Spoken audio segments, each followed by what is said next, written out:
Mitos y leyendas. Las joyas de Helena de Troya.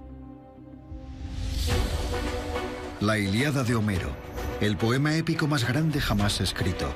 Una historia sobre los héroes legendarios y las batallas de la guerra de Troya cuando los griegos lucharon para recuperar a Helena de Troya. Se trata de un maravilloso elenco de personajes, un mito. Pero para un hombre las historias de la Ilíada eran algo más que un mito. Homero describía la realidad, y esa iba a ser su misión, demostrarlo.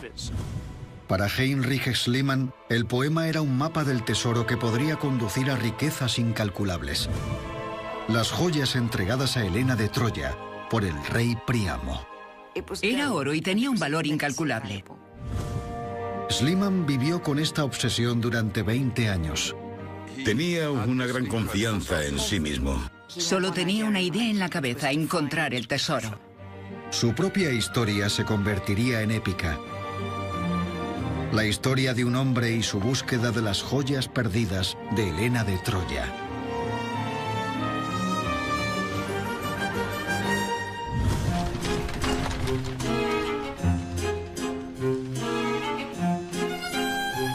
En 1866, el hombre que dedicaría su vida a encontrar la Troya de Homero llegó a Londres. Heinrich Schliemann era un rico hombre de negocios alemán aficionado a viajar y de una curiosidad incansable. Schliemann llegó a Londres cuando comenzaba una revolución intelectual. Charles Darwin había reescrito los orígenes de la humanidad y sus hallazgos habían generado una nueva ola de curiosidad.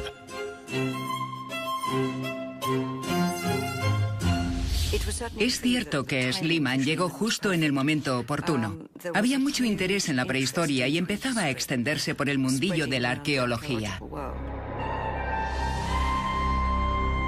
Hasta ese momento se pensaba que la civilización europea había comenzado con la Grecia antigua.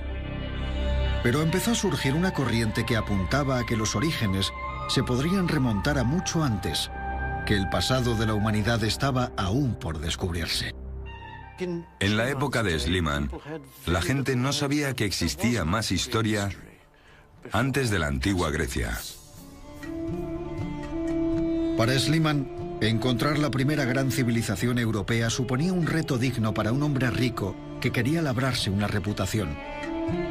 Y a pesar de su falta de experiencia, planeó invertir su vasta fortuna en la floreciente ciencia de la arqueología.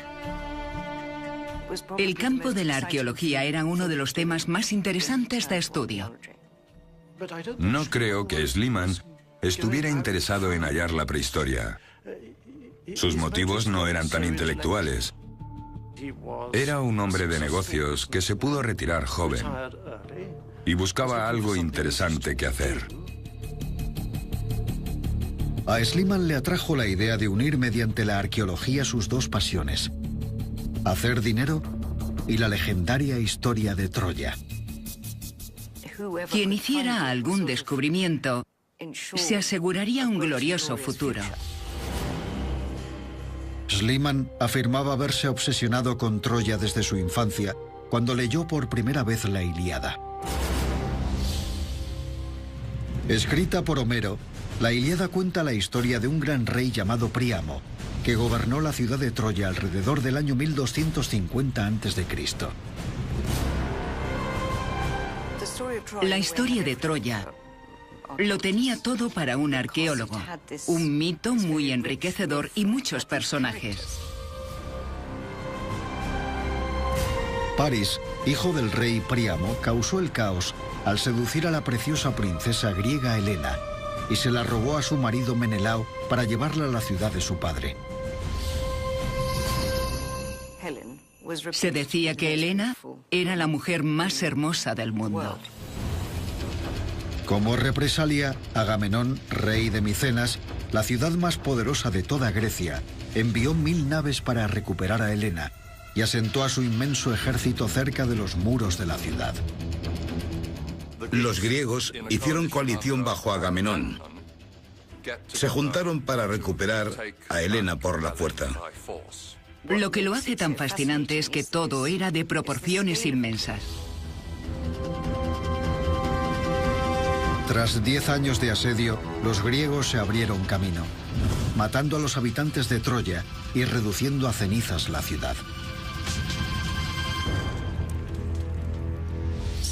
Lo tiene todo. Hay héroes, batallas, riquezas y mujeres preciosas.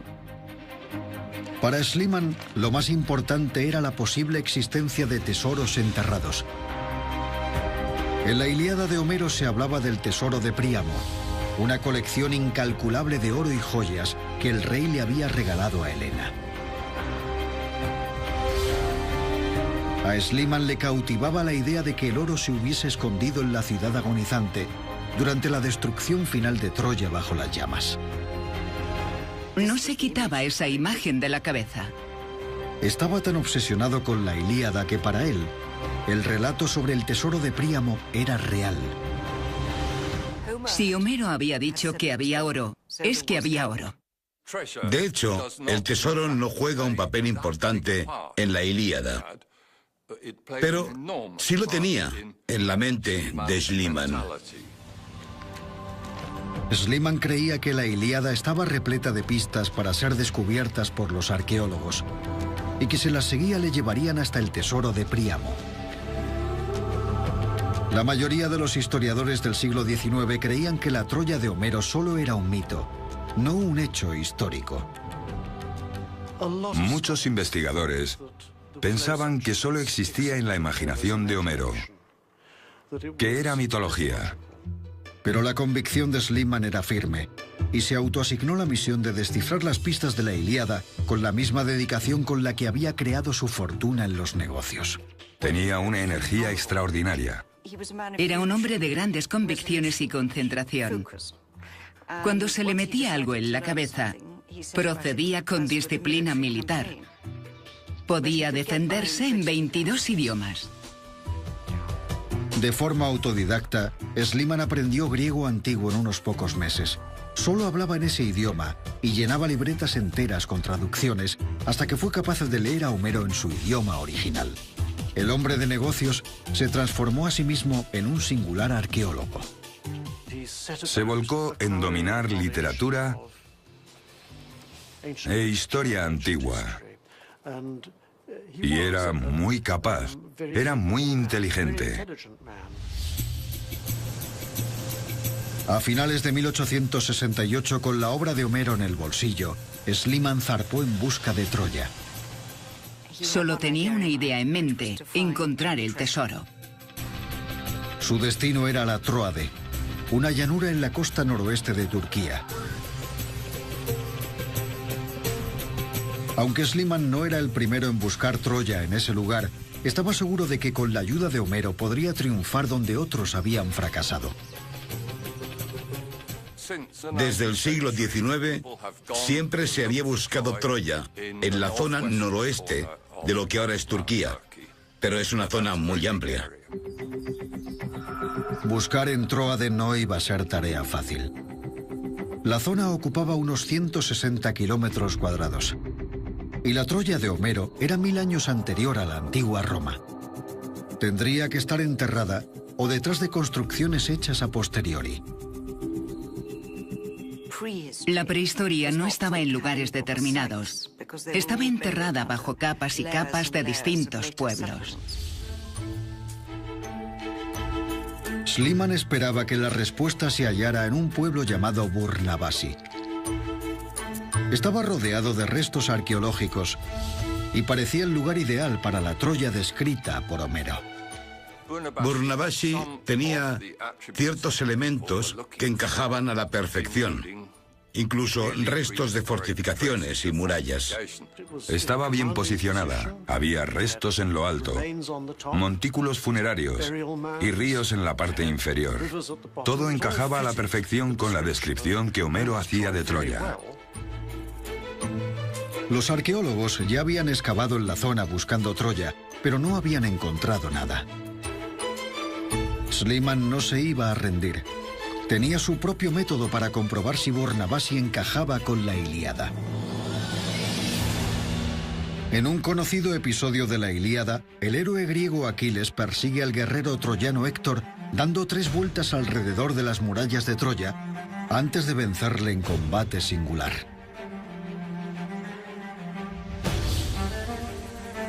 La idea de Schliemann era simple: tomar la palabra de Homero al pie de la letra y recrear la famosa escena.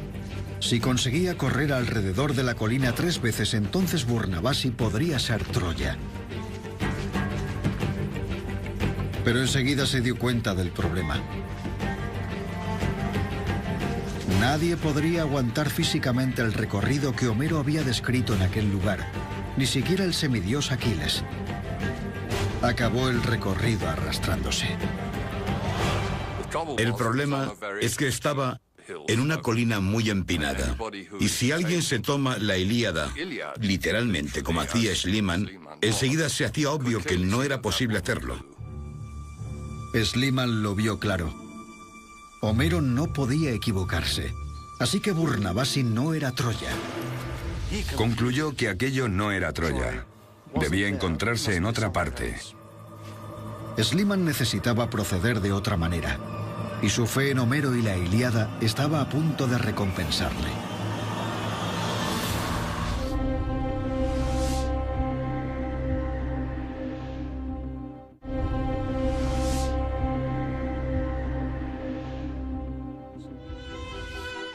La siguiente parada de Schliemann era una colina llamada Isarlik, a 8 kilómetros al noroeste de Burnavasi. Bajo la sombra del monte Ida, Isarlik no era ajena a tales sospechas. Fue declarada la localización de Troya en el siglo XV, pero nadie había aportado pruebas. Cuando Schliemann llegó, se encontró la zona ocupada por otro arqueólogo llamado Frank Calvert. Calvert también soñaba con encontrar Troya y había comprado la mitad de las tierras de Isarlik para dirigir sus propias excavaciones.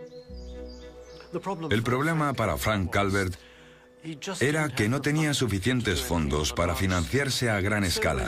Así que cuando Schliemann apareció, vio una oportunidad, un hombre con mucho dinero al que le podía interesar su proyecto. Emocionado ante la idea de una excavación más amplia, Calvert presentó a Schliemann el secreto de Isarlik. Lo que parecía ser una colina era en realidad un amontonamiento de tierra hecho por el hombre. Lo que su excavación había descubierto era que no solo había ruinas griegas y romanas en la superficie, y que se veían perfectamente, sino que debajo de ellas había capas de periodos anteriores. Nadie sabía con certeza, ni siquiera Calvert, la antigüedad de la colina. Pero pensaba que la zona podría remontarse al año 1250 a.C., la época de la Ilíada y Helena de Troya. Creía que había muchas posibilidades de que debajo de las ruinas estuviera la ciudad de la que hablaba Homero. Schliemann sometió la colina a su test de Aquiles. Al contrario que Burnavasi, el sitio pasó la prueba. Isarlik encajaba a la perfección en la imagen mental que Schliemann tenía de Troya. Había un templo en ruinas, ríos en la parte inferior y una cordillera lejana. Todo el paisaje encajaba con la descripción de la Ilíada.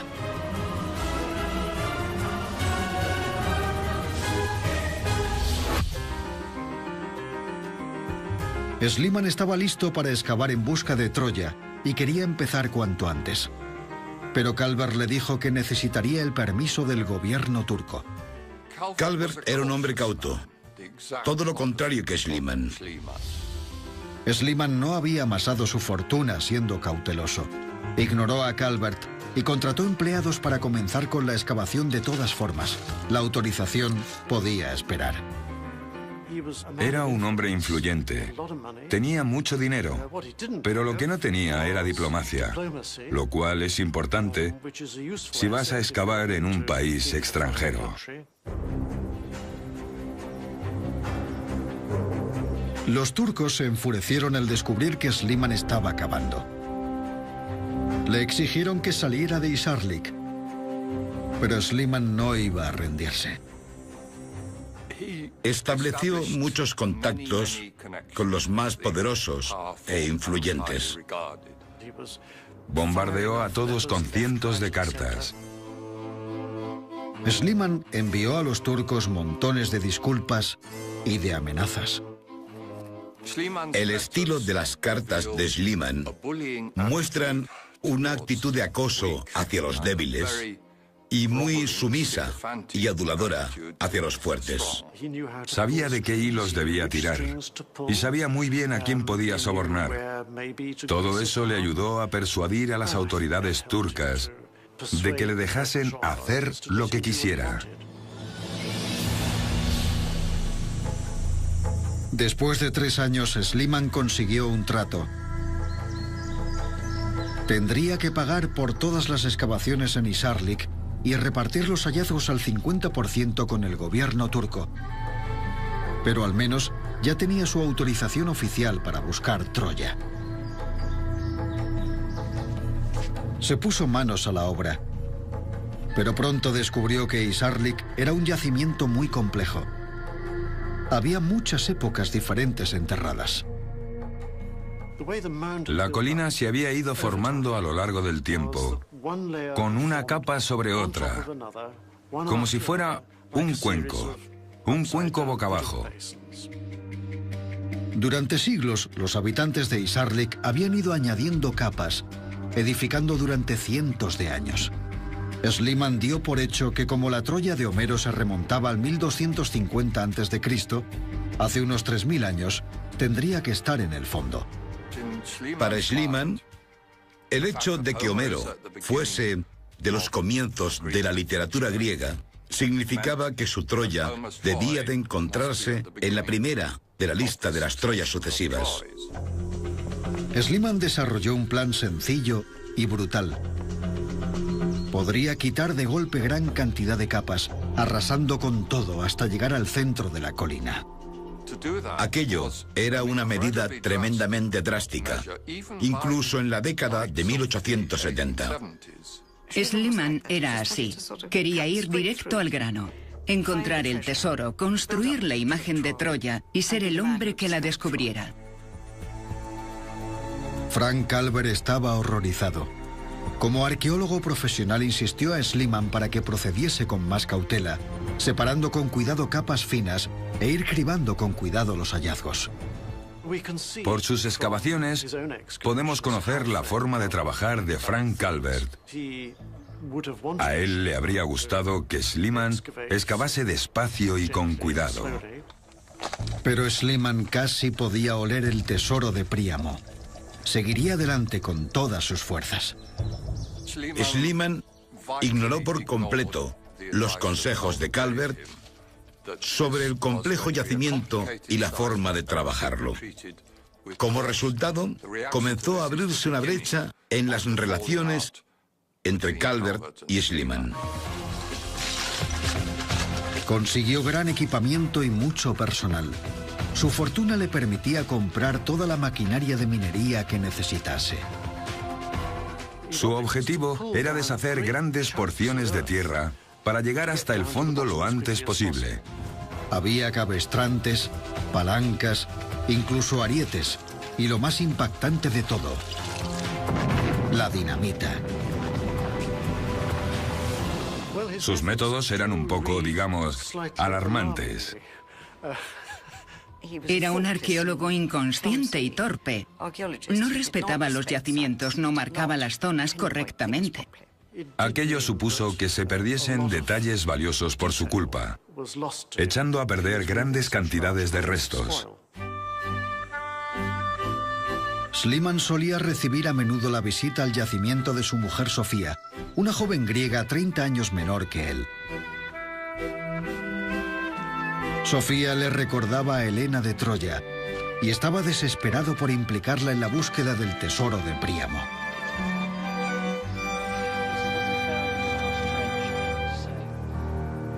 Pero hasta ese momento sus hallazgos eran decepcionantes. Seguía convencido de que en algún lugar de esa colina iba a encontrar el oro. En lugar de oro, Schliemann solo estaba encontrando piezas de barro y parecían muy primitivas.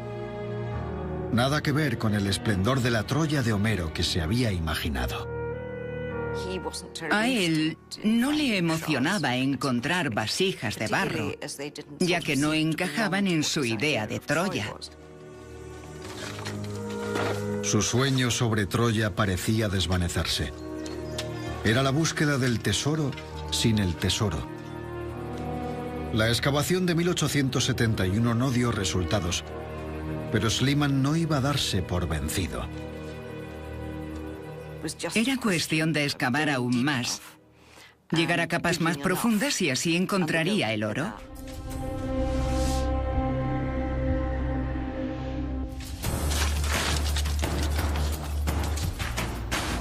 En 1872, Schliemann volvió para una segunda temporada y al fin se animó al encontrar un auténtico tesoro. Sus empleados desenterraron un friso de mármol.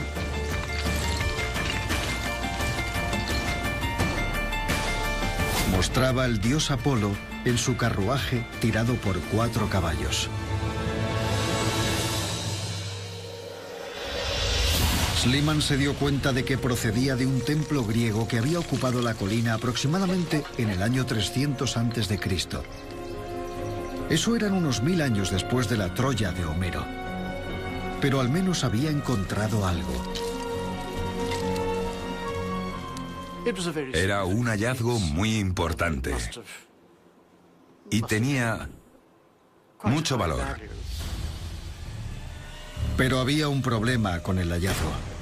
Schliemann había encontrado el friso en las tierras de Frank Calvert y el trato que tenían era que repartirían las ganancias. El trato que tenía con Frank Calvert era que iba a repartir todo. Pero ¿cómo se podía dividir un hallazgo así? Uno de los dos tendría que quedárselo. Schliemann regateó con Calvert como si fuera su rival en lugar de su compañero. Era implacable con las personas. Si las cosas no salían como él quería, se volvía difícil de tratar. Se ofreció a comprarle su parte del friso a precio de mercado según su tasación. Por supuesto, su valor real era mucho más alto. A Calvert no le era ajeno que Schliemann era un hombre de negocios despiadado, pero aún así creo que le sorprendió su comportamiento. Para Calvert fue la gota que colmó el vaso. Se marchó de la excavación.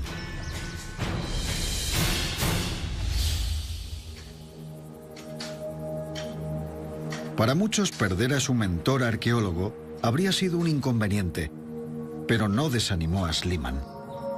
Aunque le faltaba experiencia, continuó usando los conocimientos que Calvert le había enseñado. Con el tiempo fue mejorando. Al estar acostumbrado a manejar libros de cuentas, no tuvo problemas en llevar un registro exhaustivo. Schliemann comenzó a anotar la localización exacta de cada hallazgo y las variaciones en la tierra que tenía cada capa. Contrató fotógrafos para registrar cada detalle. Schliemann introdujo la fotografía. Había fotos muy bonitas que creo que compensaron lo que había hecho en el yacimiento hasta entonces. Iba recreando toda la colina con fotografías detalladas. Y para la tercera temporada de excavaciones, en 1873, sus esfuerzos fueron recompensados. Desenterró restos de lo que parecía ser una ciudad prehistórica. Había un camino pavimentado, una torre inmensa y una puerta imponente. Para Schliemann era tal y como Homero había descrito Troya. Estaba seguro de que había hallado la puerta de entrada del palacio del gran rey Príamo. Había una puerta y detrás de ella un edificio que él pensó que podría ser el palacio de Príamo. Así que estaba seguro de que todo aquello encajaba con Homero. Al final de la temporada, Schliemann había descubierto otro hallazgo vital. se dio cuenta de algo muy importante, que los restos que estaba estudiando habían sido incendiados. Aquellos restos de carbón y cenizas estaban en la capa que Schliemann llamaba Troya 2, justo en el fondo de la colina. Parecía que había encontrado la prueba que había estado buscando. Para él aquello eran evidencias de la infame destrucción de Troya con fuego cuando los griegos asediaron la ciudad. Estaba convencido de que esa era la capa de la Troya de Homero y proclamó su descubrimiento al mundo. Pero cuando las noticias llegaron a su Berlín natal, Schliemann se sorprendió al encontrarse con la mofa pública. Le atacaban con mucha fuerza y dureza. Era sorprendente. Su forma de publicitarse le brindó el desprecio del mundo académico. En la prensa le retrataban como a un buscador de oro con una esposa florero. Se burlaron sin piedad de sus métodos. Y aún peor, sus hallazgos sobre el palacio de Príamo y la Troya de Homero fueron descartados. Sus métodos carecían de precisión y su hallazgo estaba sin datar. Schliemann les llamó calumniadores y mentirosos. Pero en privado incluso él albergaba dudas. Para Schliemann había dos problemas principales sobre el yacimiento de Troya 2. En 1873 se dio cuenta de que el yacimiento era demasiado pequeño en comparación con lo descrito por Homero. Según Homero, Troya era una ciudad próspera con aproximadamente unos 100.000 habitantes en aquella época. Pero el yacimiento que Schliemann había encontrado solo ocupaba el equivalente a un campo de fútbol. Si Troya 2 era la de Homero, tendría que ser mucho mayor. Y había un segundo problema. Homero hablaba de que Troya tenía oro en abundancia. Pero todo lo que Schliemann había encontrado era alfarería primitiva. Con solo 2 semanas por delante para acabar la temporada de excavaciones, Schliemann sabía que tenía que hacer algo para salvar su reputación. Tenía que encontrar pruebas irrefutables de la Troya de Homero. Nadie daba crédito a su trabajo. Y él era incapaz de tolerar cualquier tipo de crítica. Entonces, justo antes de que acabase la temporada, ocurrió algo. Schliemann contó que en mitad de las excavaciones, de pronto dio con algo escondido en el muro de Troya 2. Se inventó una excusa para enviar a los trabajadores a un descanso, dejándole a él y a su esposa Sofía solos en el yacimiento.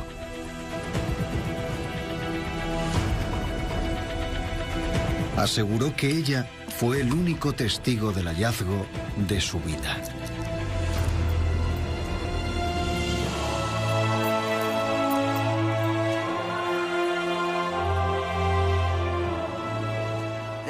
Ahí estaba, un alijo impresionante de brillante oro.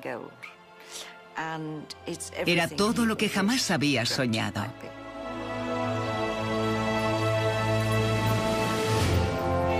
Había brazaletes, collares, anillos de oro, cálices y muchas otras cosas.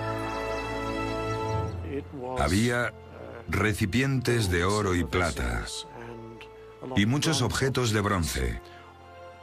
Al parecer, todo guardado junto. Había oro y tenía mucho valor. Seguro que en ese momento estaría pensando, lo hice, por fin lo he conseguido. Para Schliemann, el oro solo había podido llegar hasta allí de una manera. Era el tesoro de Príamo, abandonado en el muro mientras los troyanos huían de la ciudad en llamas. Tenía la prueba de que no se había equivocado, para callar a la gente que no le creía. Schliemann llamó a su descubrimiento las joyas de Helena. Como gesto triunfal, Schliemann contó que Sofía llevó parte del tesoro a casa envuelto en su manto rojo.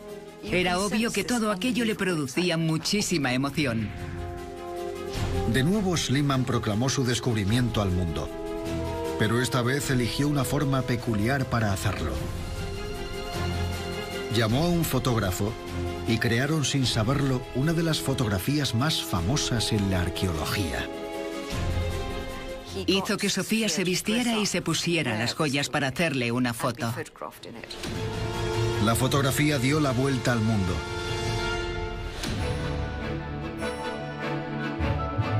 Fue una jugada maestra de publicidad. Schliemann se hizo famoso. Fue su momento de mayor gloria. Decirle a sus oponentes: mirad, no solo tengo las joyas, se las he puesto a mi mujer. Pero en Berlín, las críticas hacia Schliemann aumentaron. Para ellos, la fotografía era otra prueba más de que Schliemann era un buscador de tesoros y no un arqueólogo serio. La fotografía se hizo con la intención de poner furiosos a sus detractores. El mundillo académico aumentó sus ataques y la versión de Schliemann sobre el hallazgo les dio la munición perfecta. Le pillaron en dos incongruencias. Dijo que su mujer Sofía estaba allí y que le había ayudado a excavar. Era totalmente falso. Ella se había ido de viaje a Atenas. Por lo que parecía, Schliemann se había inventado un testigo para presenciar un hallazgo que nunca ocurrió. Schliemann respondió que simplemente quería que su mujer estuviese implicada en su vocación. A Sofía no le gustaba nada la arqueología y odiaba tener que estar en el yacimiento. Schliemann quería involucrarla y en consecuencia hizo un disparate. En segundo lugar, Schliemann no era claro sobre el lugar exacto del hallazgo en Troya 2. A veces decía que lo había encontrado fuera del muro de la ciudad en Troya 2. Otras que lo había encontrado dentro del muro. Y todo eso incrementaba la sospecha de que el tesoro, o parte de él, era falso. Las acusaciones apuntaban a que Schliemann había creado un tesoro falso contratando a un joyero. Aún hoy en día hay expertos que aseguran que sus hallazgos no son fiables. El descubrimiento del tesoro de Príamo había sido adornado, manipulado y era completamente falso. Pero a pesar de las acusaciones, el público quería creer a Schliemann. Y lo más importante, las joyas encontradas parecían corroborar su historia. Schliemann hizo que fotografiasen y dibujasen todas las piezas por distintos artistas para su publicación, y cuando los expertos estudiaron el tesoro encajaba a la perfección en el estilo con la historia de haber sido encontradas juntas. A pesar de todo, las joyas parecían ser las de Helena de Troya. Creo que el tesoro de Príamo era auténtico en su mayor parte, y que Schliemann lo encontró donde dijo, salvando algunos detalles. Quizás hubo algo de confusión con algún objeto. Pronto los críticos serían el menor de los problemas de Schliemann. El gobierno quería la mitad del botín y que el tesoro permaneciese en Turquía. Los turcos protestaron con razón. Decían que el tesoro les pertenecía. Pero para Schliemann, él lo había encontrado y no sería de nadie más. Schliemann creía realmente que todo lo que había encontrado le pertenecía. Rápidamente recogió el tesoro y lo escondió en Grecia, donde se cree que le pidió a la familia de Sofía que lo guardase a las afueras de Atenas. Para él, encontrar el oro no era suficiente. Para Schliemann, ya no solo se trataba de encontrar el tesoro, tenía que acallar las críticas y probar la autenticidad de todo. Quería ser un verdadero investigador. Quería ser aceptado como tal. En cierto modo, era patético ver lo desesperado que estaba por ser considerado un igual por los académicos. Schliemann necesitaba demostrar que había encontrado el tesoro de Príamo. Y podría hacerlo si probaba que databa del 1250 a.C., la época de la Ilíada. La pregunta era si realmente había encontrado Troya o no. Pero en los comienzos de la arqueología, datar los objetos no era fácil. El único método fiable era comparar los objetos de barro que Schliemann había encontrado cerca de las joyas de Helena con una muestra de la misma época. Así que decidió excavar en el lugar en el que estaba seguro que podría comparar la época: Micenas. Micenas era el palacio del archienemigo del rey Príamo, el rey griego Agamenón, por lo que dataría de la época de la Ilíada. Y por suerte ya se habían desenterrado estructuras de aquel periodo.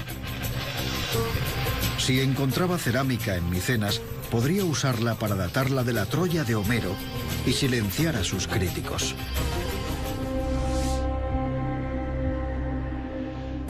Con su reputación en juego, Schliemann comenzó a excavar en Grecia.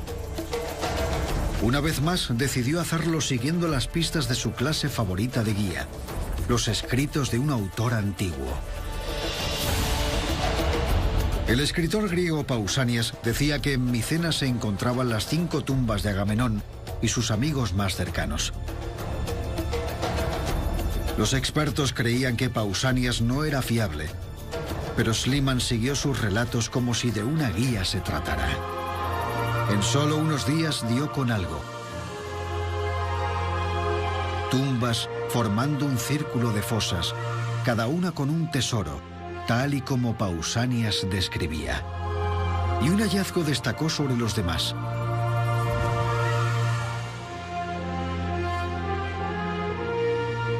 Una máscara funeraria encontrada encima de la cara de un guerrero de unos 35 años.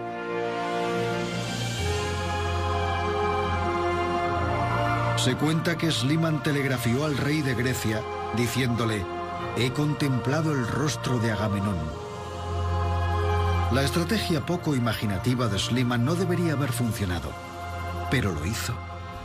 Con su confianza de arqueólogo renovada, Schliemann creía que si conseguía regresar a Isarlik una vez más, podría probar finalmente que había encontrado la Troya de Homero.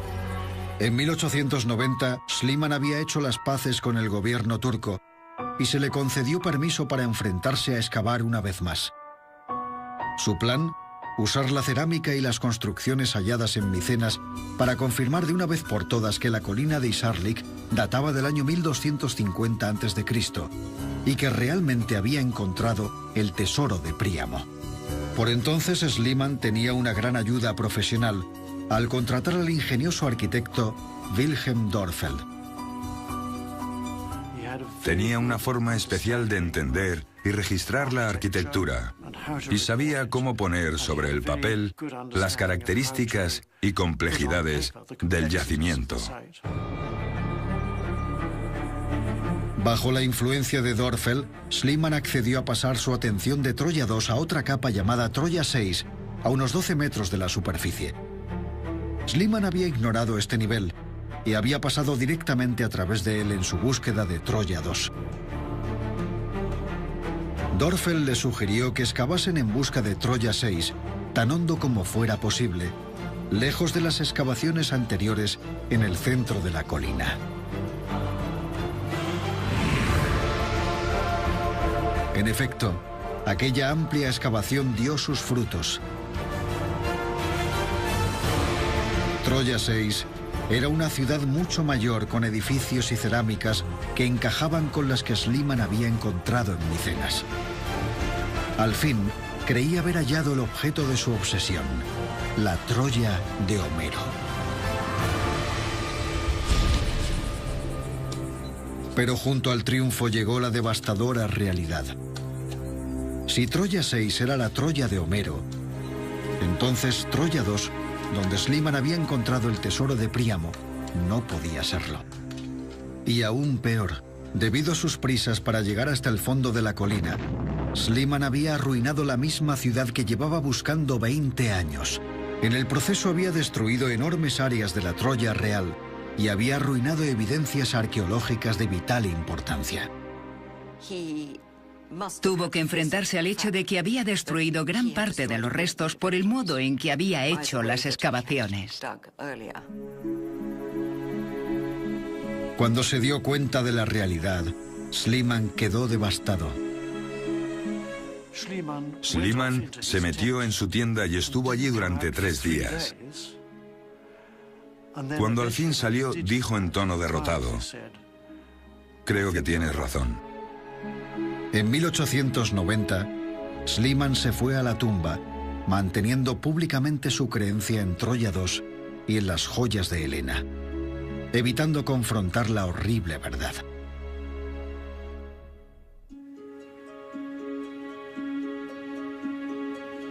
Pero el misterio del tesoro de Príamo estaba lejos de resolverse. Schliemann legó las joyas de Helena al Museo de Berlín y permanecieron allí hasta el siglo XX, cuando desaparecieron, convirtiéndose de nuevo en las joyas perdidas. Era un gran paralelismo con toda la historia del tesoro de Troya. En abril de 1945, Berlín, al igual que Troya, se enfrentó a la destrucción total a manos de los enemigos invasores.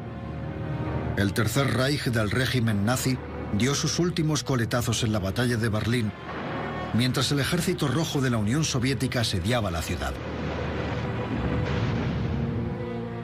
Cuando Hitler había muerto y la guerra terminado, el tesoro había desaparecido. Nadie sabía dónde estaba. Se había esfumado. Los rusos negaron haberlo cogido, dejando la duda sobre el paradero del tesoro de Helena de Troya, perdido una vez más. Pero de pronto, tras casi 50 años, Heinrich Schliemann y su hallazgo volvieron a saltar a los titulares. Uno de los hallazgos arqueológicos más importantes, el oro de Troya, va a exponerse mañana en Moscú. En 1994, tras la caída de la Unión Soviética, los rusos admitieron al fin que el tesoro estaba en su poder. Creían que estaban legitimados para tenerlo como reparación a los grandes daños sufridos en Rusia a manos de los alemanes. El tesoro estaba en Moscú e iba a exponerse en el Museo Pushkin. Donald Easton fue uno de los pocos arqueólogos extranjeros invitados a ver la colección. Sin ninguna duda se trataba de los mismos objetos que habían estado en Berlín. Easton se convenció de que el tesoro no había sido falsificado por Schliemann. Era evidente que había permanecido enterrado durante siglos. Era evidente que aquellos objetos habían salido de la tierra. No era posible que se hubiesen fabricado por encargo en el siglo XIX. Pero con esta afirmación había un inconveniente. Easton corroboró lo que Schliemann probablemente ya sabía, pero nunca admitió. Lo que llamamos el tesoro de Príamo no es realmente el tesoro de Príamo. Es de unos 1000 años antes que cualquier guerra troyana de la que se tenga constancia. Troya II, donde Schliemann había encontrado el tesoro, se había construido aproximadamente en el año 2300 a.C., 1000 años antes que la Troya de Homero.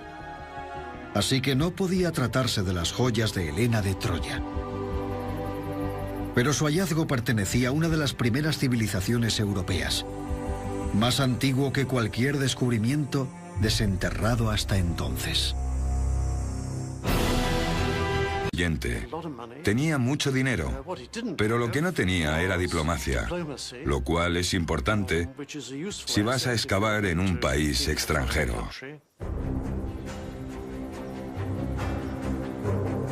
Los turcos se enfurecieron al descubrir que Schliemann estaba acabando. Le exigieron que saliera de Isarlik, pero Schliemann no iba a rendirse. Estableció muchos contactos con los más poderosos e influyentes. Bombardeó a todos con cientos de cartas. Schliemann envió a los turcos montones de disculpas y de amenazas. El estilo de las cartas de Schliemann muestran una actitud de acoso hacia los débiles y muy sumisa y aduladora hacia los fuertes. Sabía de qué hilos debía tirar y sabía muy bien a quién podía sobornar. Todo eso le ayudó a persuadir a las autoridades turcas de que le dejasen hacer lo que quisiera. Después de 3 años, Schliemann consiguió un trato. Tendría que pagar por todas las excavaciones en Hisarlik y repartir los hallazgos al 50% con el gobierno turco.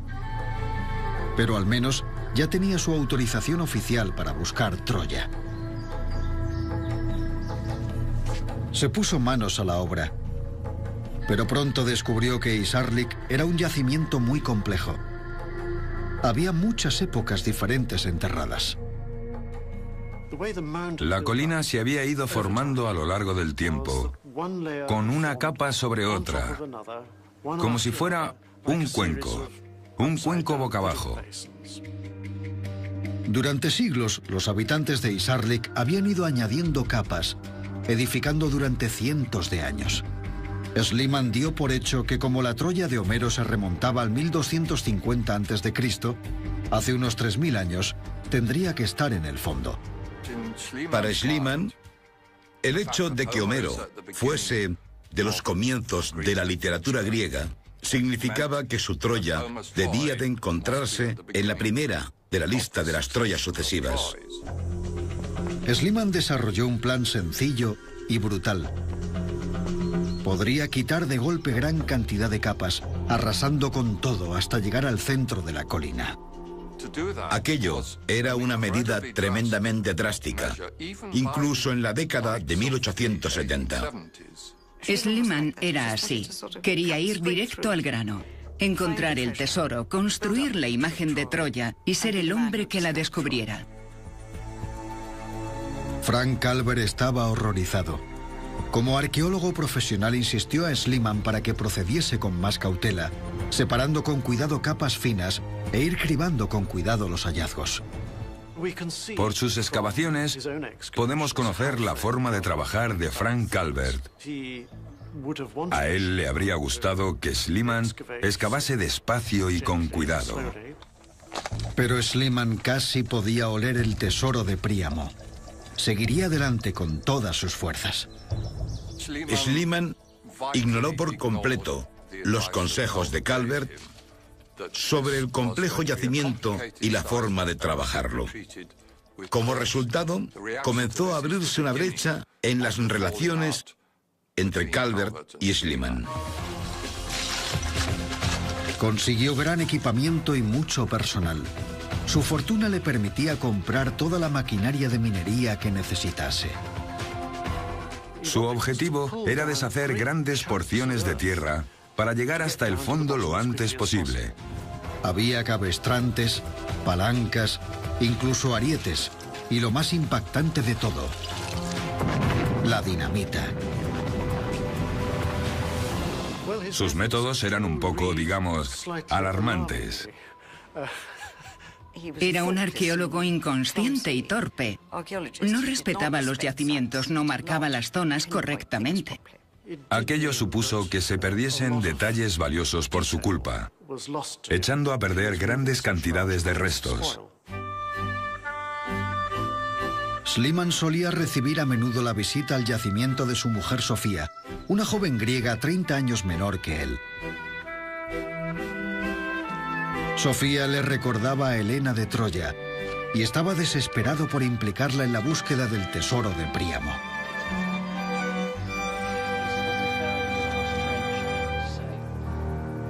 Pero hasta ese momento sus hallazgos eran decepcionantes. Seguía convencido de que en algún lugar de esa colina iba a encontrar el oro.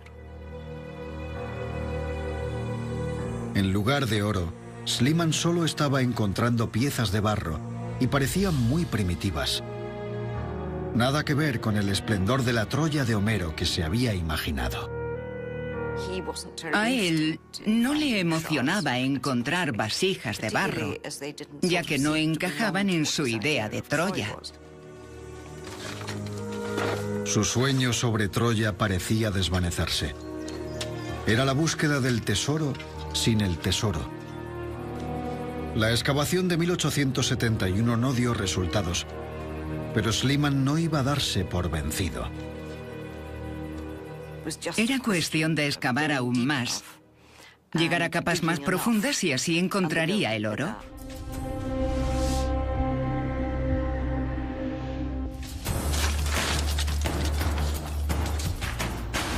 En 1872, Schliemann volvió para una segunda temporada. Y al fin se animó al encontrar un auténtico tesoro. Sus empleados desenterraron un friso de mármol.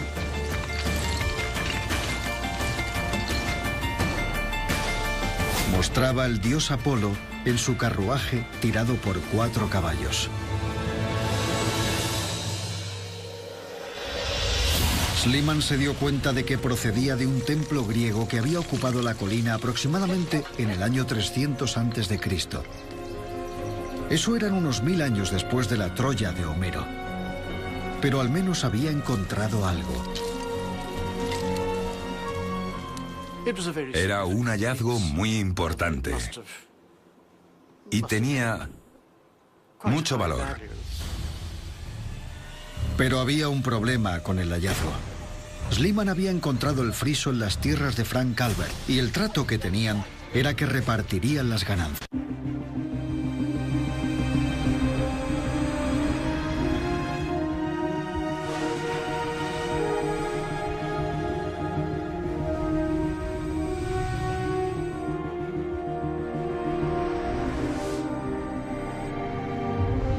Mitos y leyendas. Las joyas de Helena de Troya. La Ilíada de Homero, el poema épico más grande jamás escrito. Una historia sobre los héroes legendarios y las batallas de la guerra de Troya cuando los griegos lucharon para recuperar a Helena de Troya. Se trata de un maravilloso elenco de personajes, un mito. Pero para un hombre las historias de la Ilíada eran algo más que un mito. Homero describía la realidad y esa iba a ser su misión, demostrarlo. Para Heinrich Schliemann, el poema era un mapa del tesoro que podría conducir a riquezas incalculables. Las joyas entregadas a Helena de Troya por el rey Príamo. Era oro y tenía un valor incalculable. Schliemann vivió con esta obsesión durante 20 años. Tenía una gran confianza en sí mismo. Solo tenía una idea en la cabeza: encontrar el tesoro. Su propia historia se convertiría en épica. La historia de un hombre y su búsqueda de las joyas perdidas de Helena de Troya.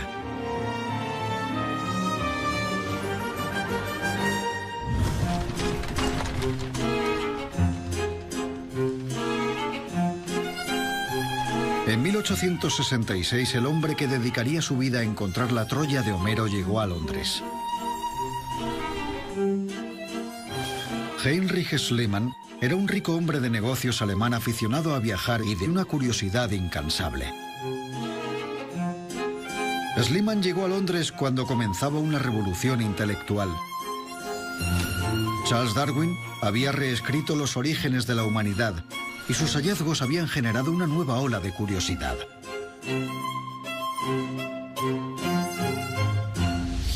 Es cierto que Schliemann llegó justo en el momento oportuno. Había mucho interés en la prehistoria y empezaba a extenderse por el mundillo de la arqueología.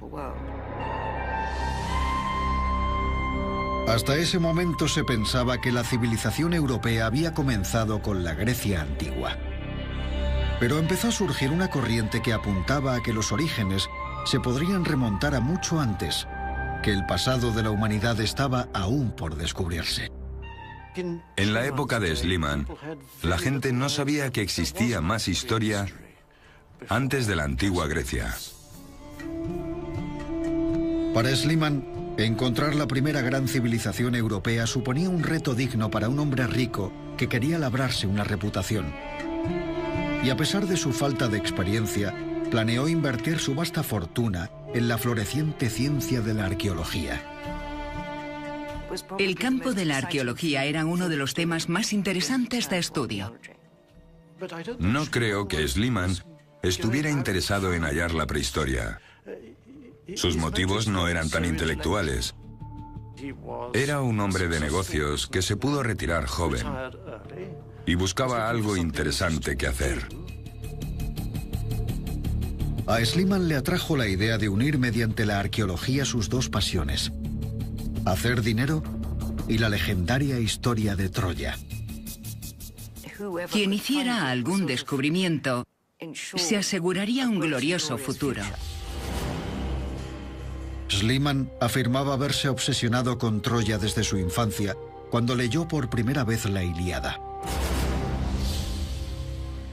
Escrita por Homero, la Ilíada cuenta la historia de un gran rey llamado Príamo, que gobernó la ciudad de Troya alrededor del año 1250 a.C.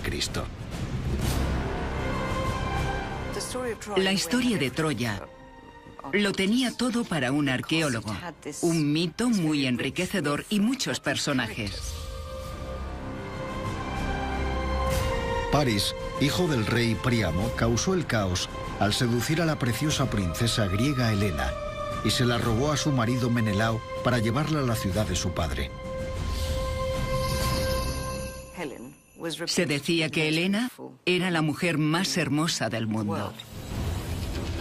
Como represalia, Agamenón, rey de Micenas, la ciudad más poderosa de toda Grecia, envió 1000 naves para recuperar a Helena y asentó a su inmenso ejército cerca de los muros de la ciudad. Los griegos hicieron coalición bajo Agamenón. Se juntaron para recuperar a Helena por la fuerza. Lo que lo hace tan fascinante es que todo era de proporciones inmensas.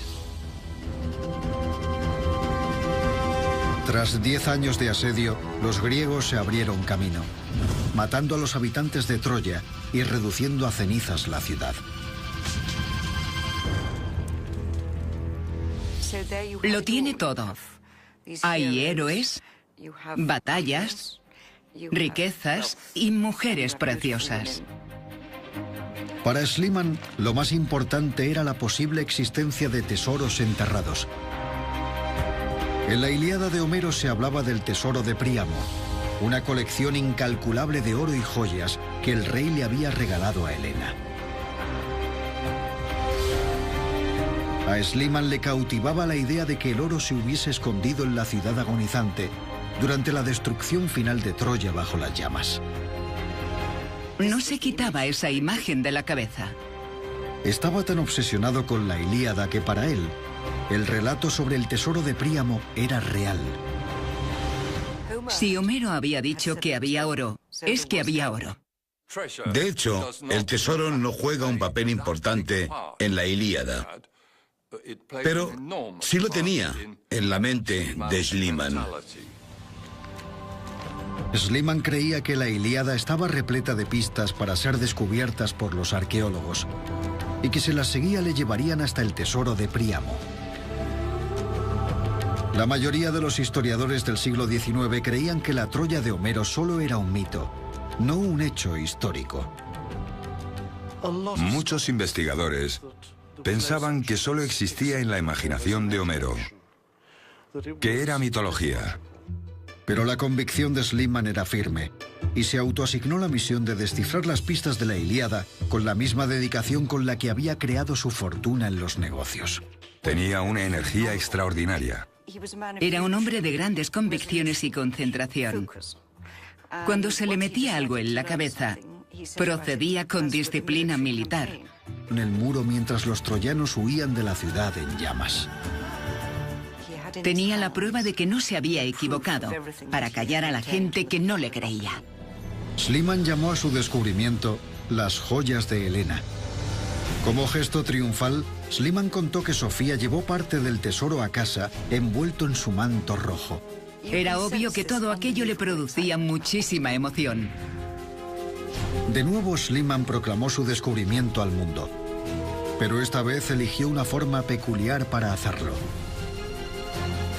Llamó a un fotógrafo y crearon sin saberlo una de las fotografías más famosas en la arqueología. Hizo que Sofía se vistiera y se pusiera las joyas para hacerle una foto. La fotografía dio la vuelta al mundo.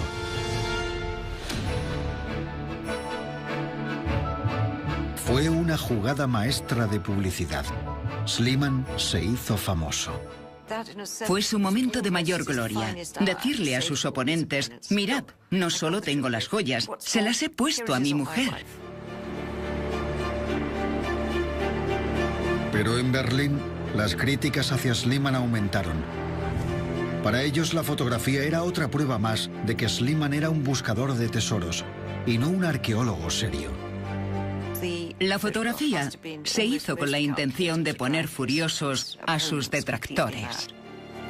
El mundillo académico aumentó sus ataques y la versión de Schliemann sobre el hallazgo les dio la munición perfecta. Le pillaron en dos incongruencias. Dijo que su mujer Sofía estaba allí y que le había ayudado a excavar. Era totalmente falso. Ella se había ido de viaje a Atenas. Por lo que parecía, Schliemann se había inventado un testigo para presenciar un hallazgo que nunca ocurrió. Schliemann respondió que simplemente quería que su mujer estuviese implicada en su vocación. A Sofía no le gustaba nada la arqueología y odiaba tener que estar en el yacimiento. Schliemann quería involucrarla y en consecuencia hizo un disparate. En segundo lugar, Schliemann no era claro sobre el lugar exacto del hallazgo en Troya 2. A veces decía que lo había encontrado fuera del muro de la ciudad en Troya 2. Otras que lo había encontrado dentro del muro. Y todo eso incrementaba la sospecha de que el tesoro, o parte de él, era falso. Las acusaciones apuntaban a que Schliemann había creado un tesoro falso contratando a un joyero. Aún hoy en día hay expertos que aseguran que sus hallazgos no son fiables. El descubrimiento del tesoro de Príamo había sido adornado, manipulado y era completamente falso. Pero a pesar de las acusaciones, el público quería creer a Schliemann. Y lo más importante, las joyas encontradas parecían corroborar su historia. Schliemann hizo que fotografiasen y dibujasen todas las piezas por distintos artistas para su publicación, y cuando los expertos estudiaron el tesoro encajaba a la perfección en el estilo con la historia de haber sido encontradas juntas. A pesar de todo, las joyas parecían ser las de Helena de Troya. Creo que el tesoro de Príamo era auténtico en su mayor parte, y que Schliemann lo encontró donde dijo, salvando algunos detalles. Quizás hubo algo de confusión con algún objeto. Pronto los críticos serían el menor de los problemas de Schliemann. El gobierno quería la mitad del botín y que el tesoro permaneciese en Turquía. Los turcos protestaron con razón. Decían que el tesoro les pertenecía. Pero para Schliemann, él lo había encontrado y no sería de nadie más. Schliemann creía realmente que todo lo que había encontrado le pertenecía. Rápidamente recogió el tesoro y lo escondió en Grecia, donde se cree que le pidió a la familia de Sofía que lo guardase a las afueras de Atenas. Para él encontrar el oro no era suficiente. Para Schliemann ya no solo se trataba de encontrar el tesoro, tenía que acallar las críticas y probar la autenticidad de todo. Quería ser un verdadero investigador. Quería ser aceptado como tal. En cierto modo, era patético ver lo desesperado que estaba por ser considerado un igual por los académicos. Schliemann necesitaba demostrar que había encontrado el tesoro de Príamo. Y podría hacerlo si probaba que databa del 1250 a.C., la época de la Ilíada. La pregunta era si realmente había encontrado Troya o no. Pero en los comienzos de la arqueología, datar los objetos no era fácil. El único método fiable era comparar los objetos de barro que Schliemann había encontrado cerca de las joyas de Helena con una muestra de la misma época. Así que decidió excavar en el lugar en el que estaba seguro que podría comparar la época: Micenas. Micenas era el palacio del archienemigo del rey Príamo, el rey griego Agamenón, por lo que dataría de la época de la Ilíada. Y por suerte ya se habían desenterrado estructuras de aquel periodo. Si encontraba cerámica en Micenas, podría usarla para datarla de la Troya de Homero y silenciar a sus críticos.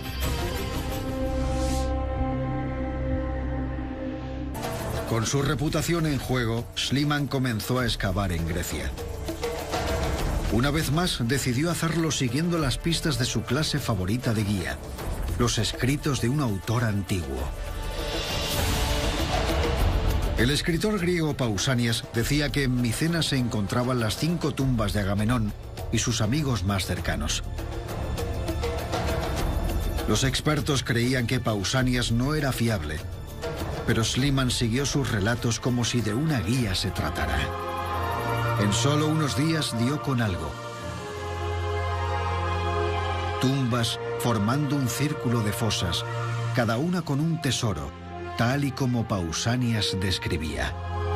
Y un hallazgo destacó sobre los demás.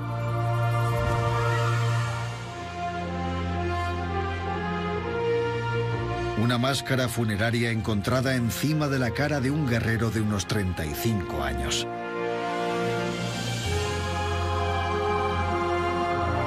Se cuenta que Schliemann telegrafió al rey de Grecia diciéndole: «He contemplado el rostro de Agamenón». Gracias. El trato que tenía con Frank Calvert era que iba a repartir todo. Pero ¿cómo se podía dividir un hallazgo así? Uno de los dos tendría que quedárselo. Schliemann regateó con Calvert como si fuera su rival en lugar de su compañero. Era implacable con las personas. Si las cosas no salían como él quería, se volvía difícil de tratar. Se ofreció a comprarle su parte del friso a precio de mercado según su tasación. Por supuesto, su valor real era mucho más alto. A Calvert no le era ajeno que Schliemann era un hombre de negocios despiadado, pero aún así creo que le sorprendió su comportamiento. Para Calvert fue la gota que colmó el vaso. Se marchó de la excavación.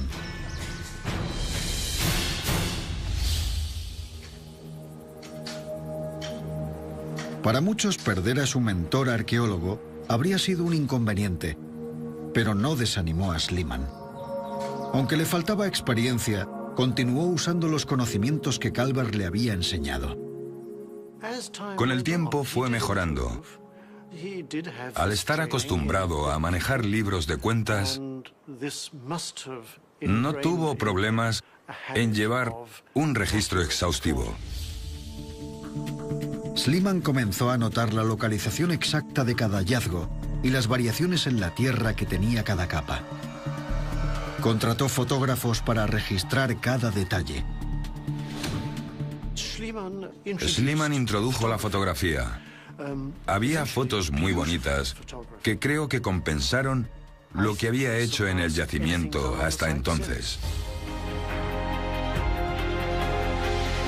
Iba recreando toda la colina con fotografías detalladas. Y para la tercera temporada de excavaciones, en 1873, sus esfuerzos fueron recompensados. Desenterró restos de lo que parecía ser una ciudad prehistórica. Había un camino pavimentado, una torre inmensa y una puerta imponente. Para Schliemann era tal y como Homero había descrito Troya. Estaba seguro de que había hallado la puerta de entrada del palacio del gran rey Príamo. Había una puerta y detrás de ella un edificio que él pensó que podría ser el palacio de Príamo. Así que estaba seguro de que todo aquello encajaba con Homero. Al final de la temporada, Schliemann había descubierto otro hallazgo vital. Se dio cuenta de algo muy importante, que los restos que estaba estudiando habían sido incendiados. Aquellos restos de carbón y cenizas estaban en la capa que Schliemann llamaba Troya II, justo en el fondo de la colina. Parecía que había encontrado la prueba que había estado buscando. Para él aquello eran evidencias de la infame destrucción de Troya con fuego cuando los griegos asediaron la ciudad. Estaba convencido de que esa era la capa de la Troya de Homero y proclamó su descubrimiento al mundo. Pero cuando las noticias llegaron a su Berlín natal, Schliemann se sorprendió al encontrarse con la mofa pública. Le atacaban con mucha fuerza y dureza. Era sorprendente. Su forma de publicitarse le brindó el desprecio del mundo académico.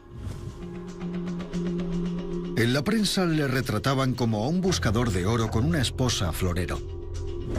Se burlaron sin piedad de sus métodos. Y aún peor, sus hallazgos sobre el palacio de Príamo y la Troya de Homero fueron descartados. Sus métodos carecían de precisión y su hallazgo estaba sin datar. Schliemann les llamó calumniadores y mentirosos, pero en privado incluso él albergaba dudas.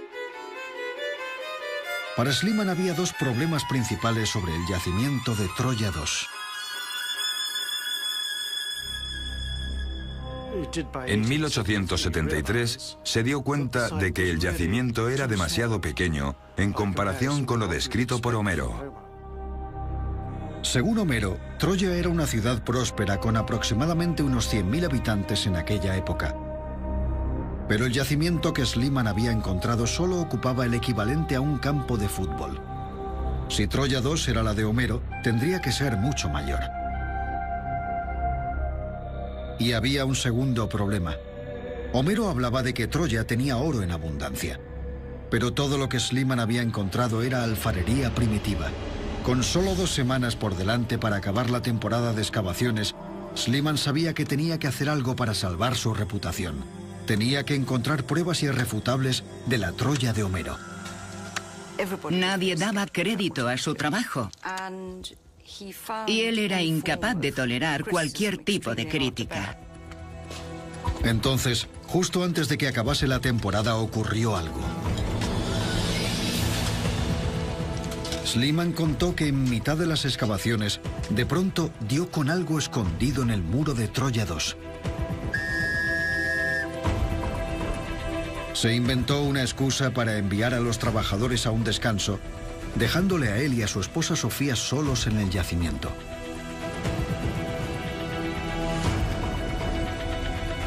Aseguró que ella fue el único testigo del hallazgo de su vida.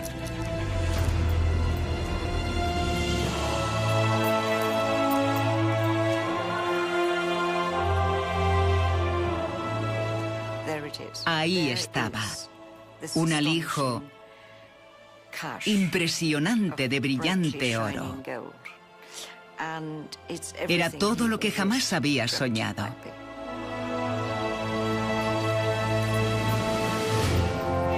Había brazaletes, collares, anillos de oro, cálices y muchas otras cosas. Había recipientes de oro y plata y muchos objetos de bronce. Al parecer, todo guardado junto.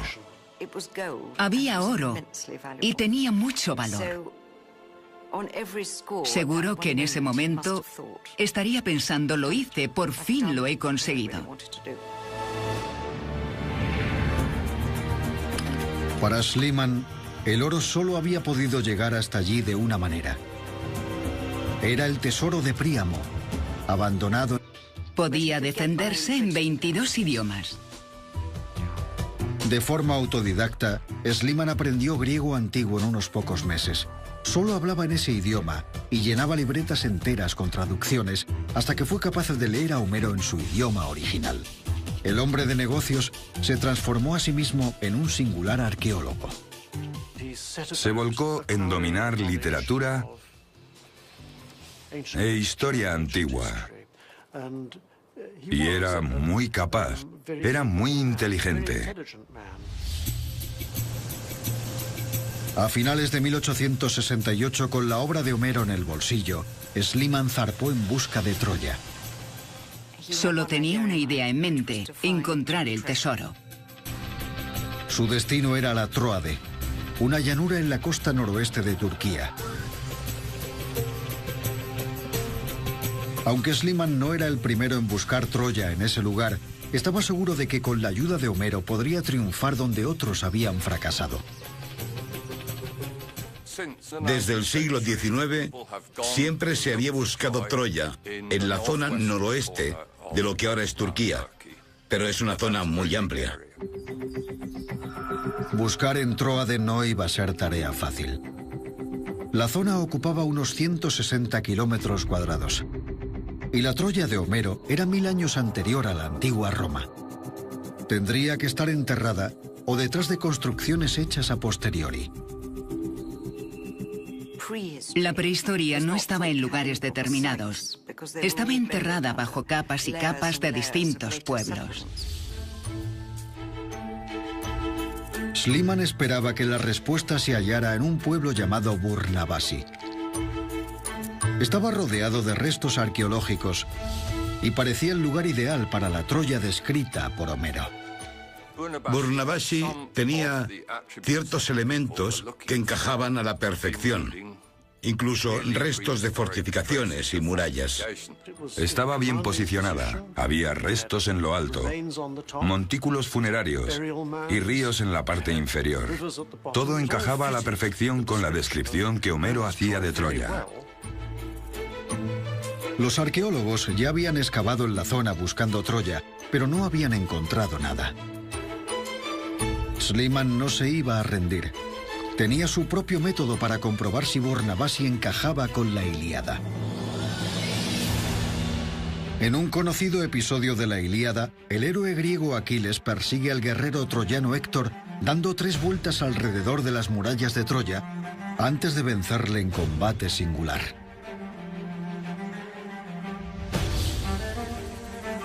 La idea de Schliemann era simple: tomar la palabra de Homero al pie de la letra y recrear la famosa escena. Si conseguía correr alrededor de la colina 3 veces, entonces Burnavasi podría ser Troya. Pero enseguida se dio cuenta del problema. Nadie podría aguantar físicamente el recorrido que Homero había descrito en aquel lugar, ni siquiera el semidios Aquiles. Acabó el recorrido arrastrándose.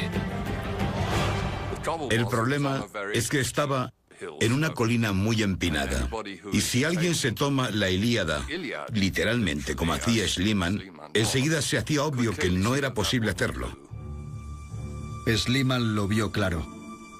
Homero no podía equivocarse, así que Burnavasi no era Troya. Concluyó que aquello no era Troya. Debía encontrarse en otra parte. Schliemann necesitaba proceder de otra manera, y su fe en Homero y la Ilíada estaba a punto de recompensarle.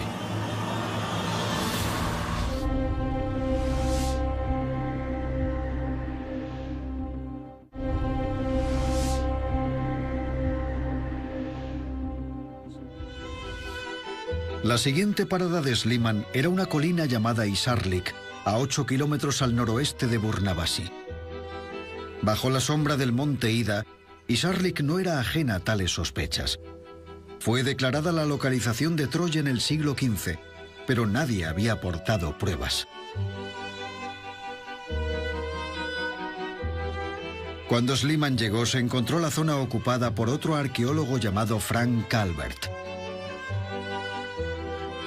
Calvert también soñaba con encontrar Troya y había comprado la mitad de las tierras de Isarlik para dirigir sus propias excavaciones. El problema para Frank Calvert era que no tenía suficientes fondos para financiarse a gran escala. Así que cuando Schliemann apareció, vio una oportunidad, un hombre con mucho dinero al que le podía interesar su proyecto. Emocionado ante la idea de una excavación más amplia, Calvert presentó a Schliemann el secreto de Isarlik. Lo que parecía ser una colina era en realidad un amontonamiento de tierra hecho por el hombre. Lo que su excavación había descubierto era que no solo había ruinas griegas y romanas en la superficie, y que se veían perfectamente, sino que debajo de ellas había capas de periodos anteriores. Nadie sabía con certeza, ni siquiera Calvert, la antigüedad de la colina. Pero pensaba que la zona podría remontarse al año 1250 a.C., la época de la Ilíada y Helena de Troya. Creía que había muchas posibilidades de que debajo de las ruinas estuviera la ciudad de la que hablaba Homero. Schliemann sometió la colina a su test de Aquiles. Al contrario que Burnavasi, el sitio pasó la prueba. Isarlik encajaba a la perfección en la imagen mental que Schliemann tenía de Troya. Había un templo en ruinas, ríos en la parte inferior y una cordillera lejana. Todo el paisaje encajaba con la descripción de la Ilíada.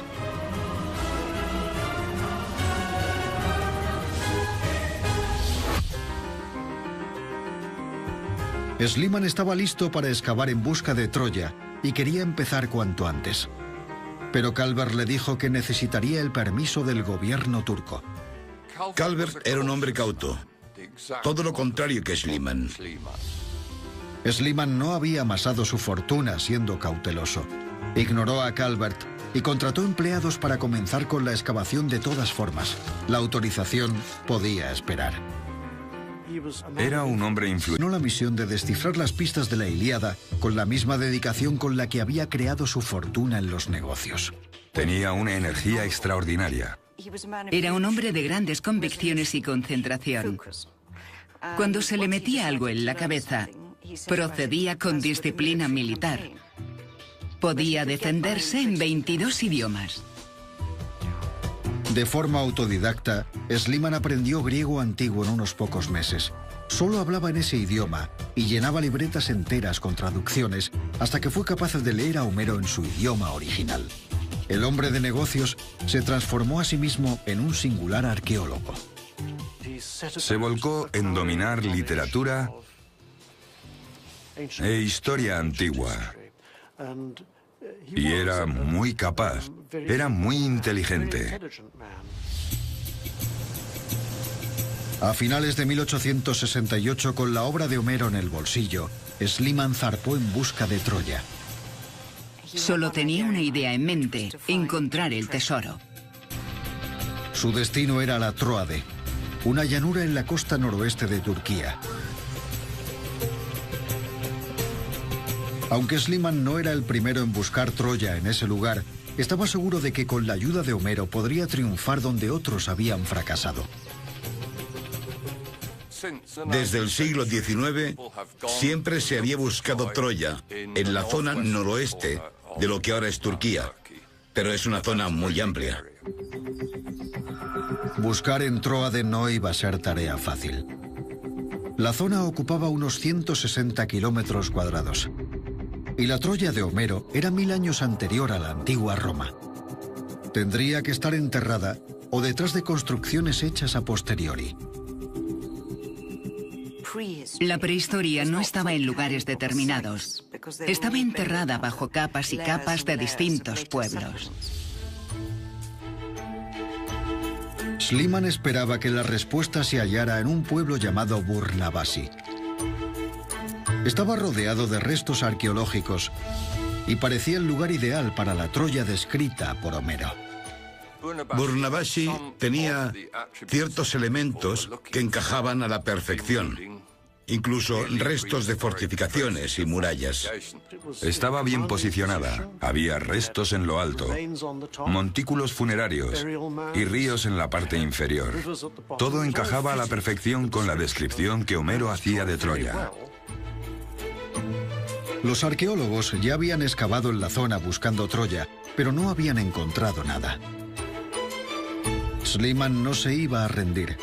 Tenía su propio método para comprobar si Burnavasi encajaba con la Ilíada. En un conocido episodio de la Ilíada, el héroe griego Aquiles persigue al guerrero troyano Héctor dando 3 vueltas alrededor de las murallas de Troya antes de vencerle en combate singular.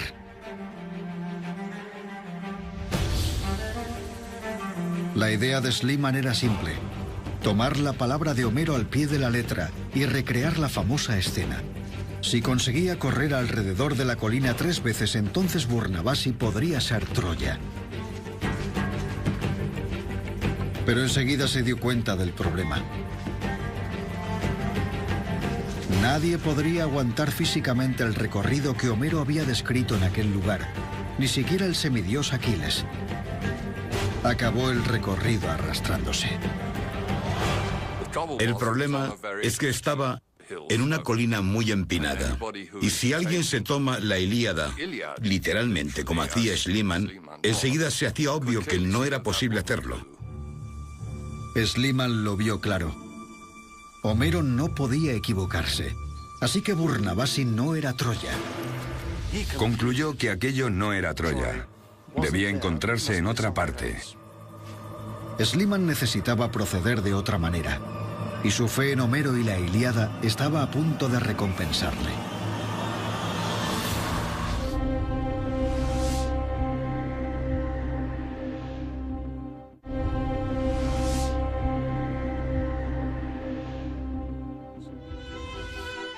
La siguiente parada de Schliemann era una colina llamada Isarlik, a 8 kilómetros al noroeste de Burnavasi. Bajo la sombra del monte Ida, Isarlik no era ajena a tales sospechas. Fue declarada la localización de Troya en el siglo XV, pero nadie había aportado pruebas. Cuando Schliemann llegó, se encontró la zona ocupada por otro arqueólogo llamado Frank Calvert. Calvert también soñaba con encontrar Troya y había comprado la mitad de las tierras de Isarlik para dirigir sus propias excavaciones. El problema para Frank Calvert era que no tenía suficientes fondos para financiarse a gran escala. Así que cuando Schliemann apareció, vio una oportunidad, un hombre con mucho dinero al que le podía interesar su proyecto. Emocionado ante la idea de una excavación más amplia, Calvert presentó a Schliemann el secreto de Isarlik. Lo que parecía ser una colina era en realidad un amontonamiento de tierra hecho por el hombre.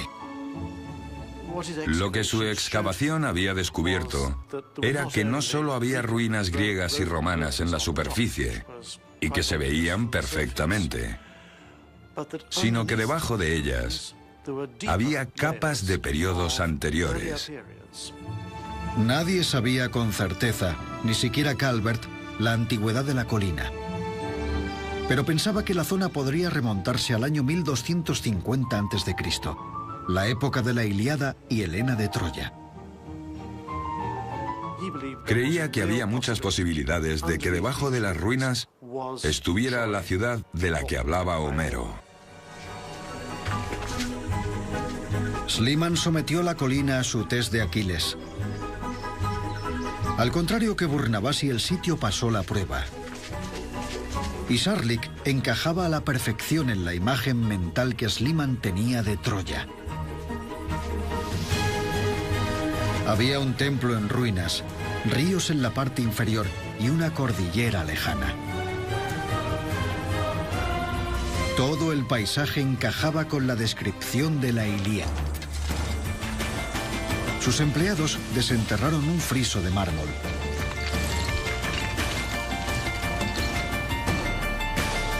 Mostraba al dios Apolo en su carruaje tirado por 4 caballos. Schliemann se dio cuenta de que procedía de un templo griego que había ocupado la colina aproximadamente en el año 300 a.C. Eso eran unos 1000 años después de la Troya de Homero. Pero al menos había encontrado algo. Era un hallazgo muy importante y tenía mucho valor. Pero había un problema con el hallazgo. Schliemann había encontrado el friso en las tierras de Frank Calvert y el trato que tenían era que repartirían las ganancias. El trato que tenía con Frank Calvert era que iba a repartir todo. Pero ¿cómo se podía dividir un hallazgo así? Uno de los dos tendría que quedárselo. Schliemann regateó con Calvert como si fuera su rival en lugar de su compañero. Era implacable con las personas. Si las cosas no salían como él quería, se volvía difícil de tratar. Se ofreció a comprarle su parte del friso a precio de mercado según su tasación. Por supuesto, su valor real era mucho más alto. A Calvert no le era ajeno que Schliemann era un hombre de negocios despiadado, pero aún así creo que le sorprendió su comportamiento. Para Calvert fue la gota que colmó el vaso. Se marchó de la excavación.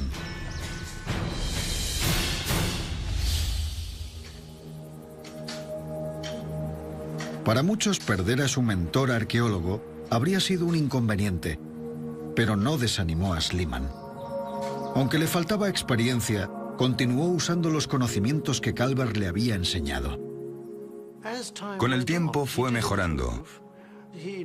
Al estar acostumbrado a manejar libros de cuentas,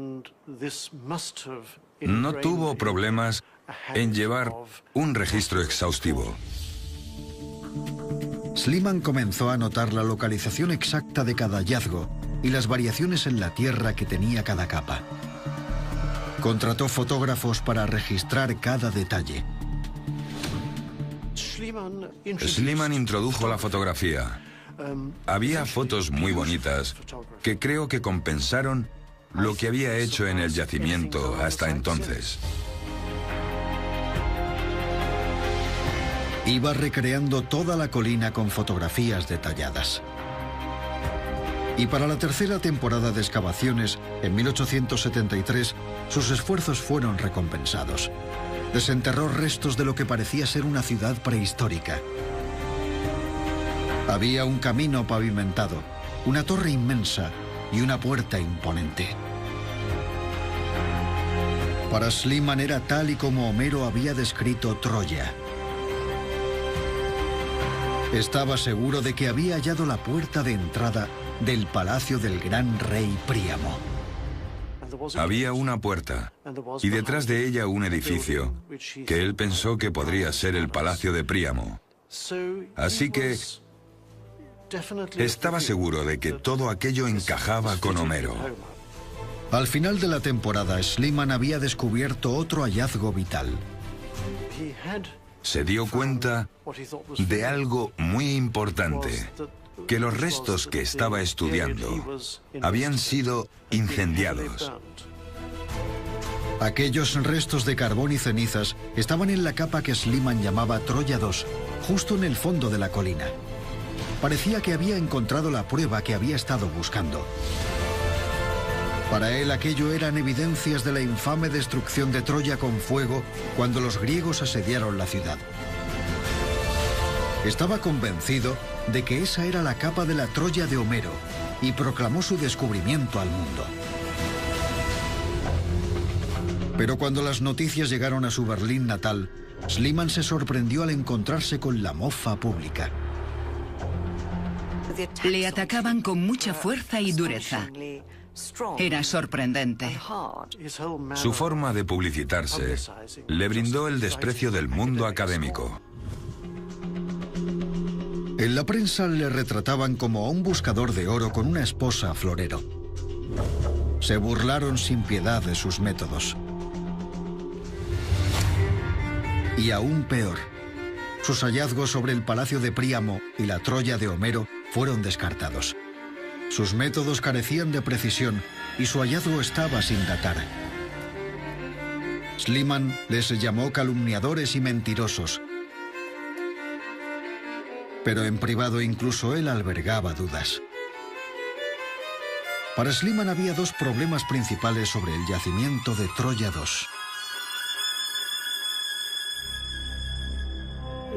En 1873 se dio cuenta de que el yacimiento era demasiado pequeño en comparación con lo descrito por Homero. Según Homero, Troya era una ciudad próspera con aproximadamente unos 100.000 habitantes en aquella época.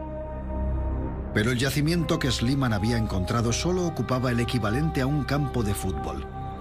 Si Troya II era la de Homero, tendría que ser mucho mayor. Y había un segundo problema. Homero hablaba de que Troya tenía oro en abundancia. Pero todo lo que Schliemann había encontrado era alfarería primitiva.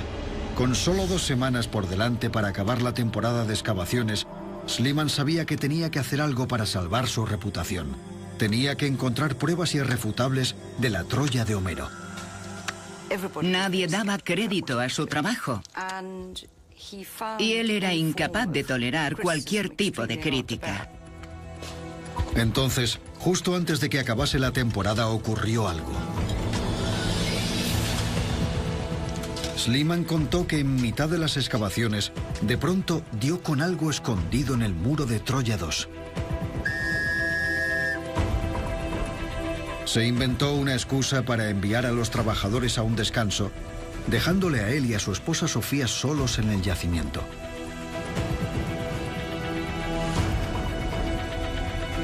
aseguró que ella fue el único testigo del hallazgo de su vida.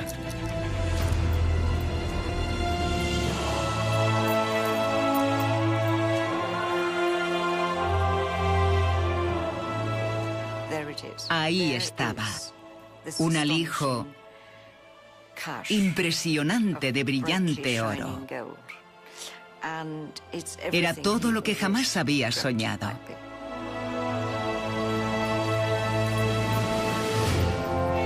Había brazaletes, collares, anillos de oro, cálices y muchas otras cosas. Había recipientes de oro y plata y muchos objetos de bronce.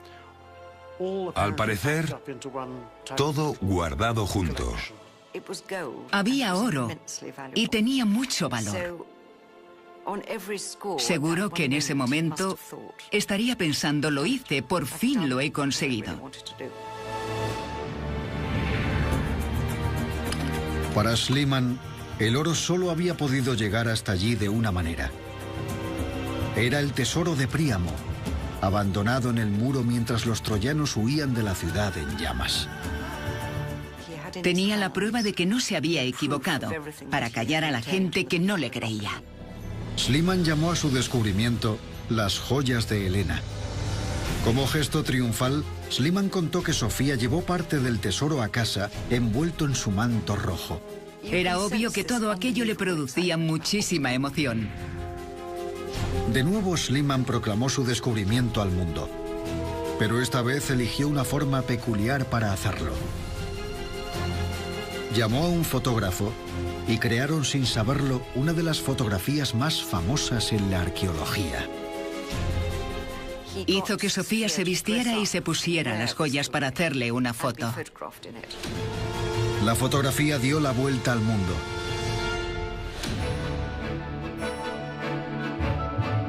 Fue una jugada maestra de publicidad.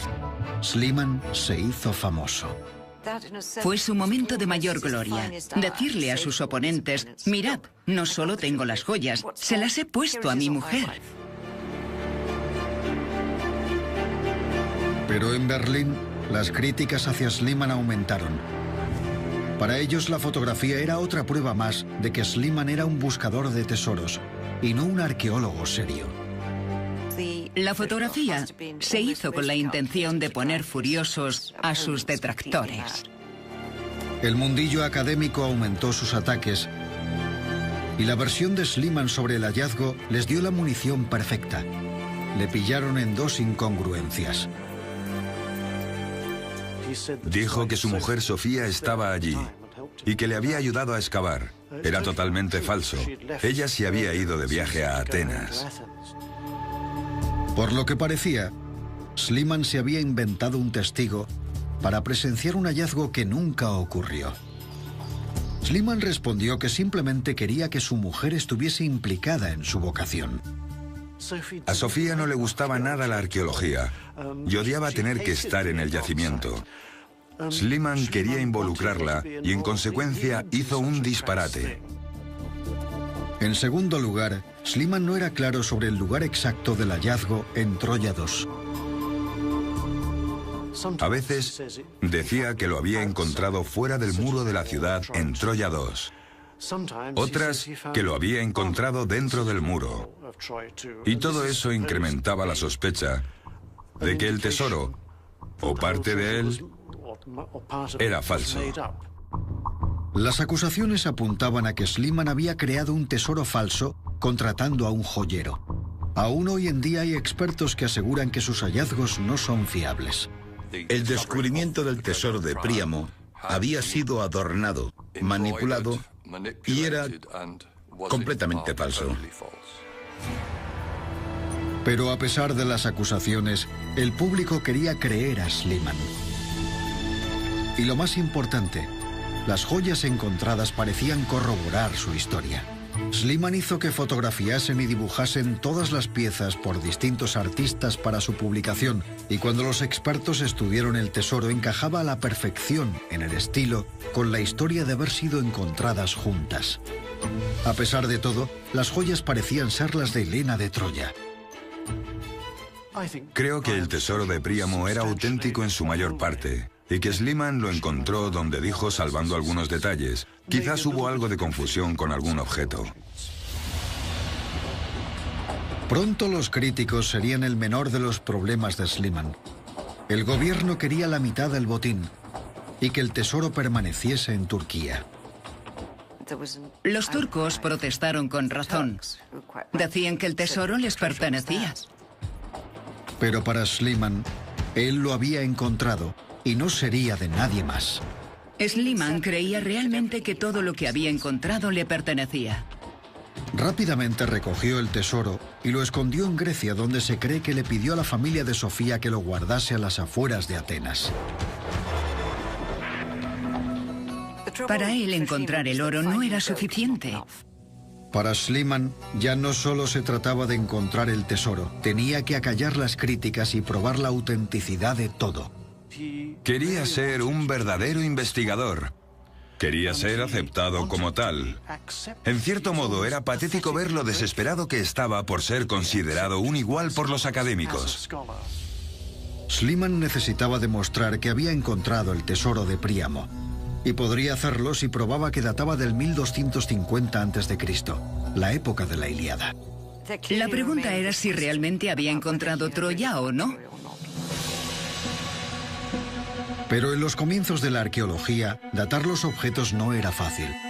El único método fiable era comparar los objetos de barro que Schliemann había encontrado cerca de las joyas de Helena con una muestra de la misma época. Así que decidió excavar en el lugar en el que estaba seguro que podría comparar la época: Micenas. Micenas era el palacio del archienemigo del rey Príamo, el rey griego Agamenón. Por lo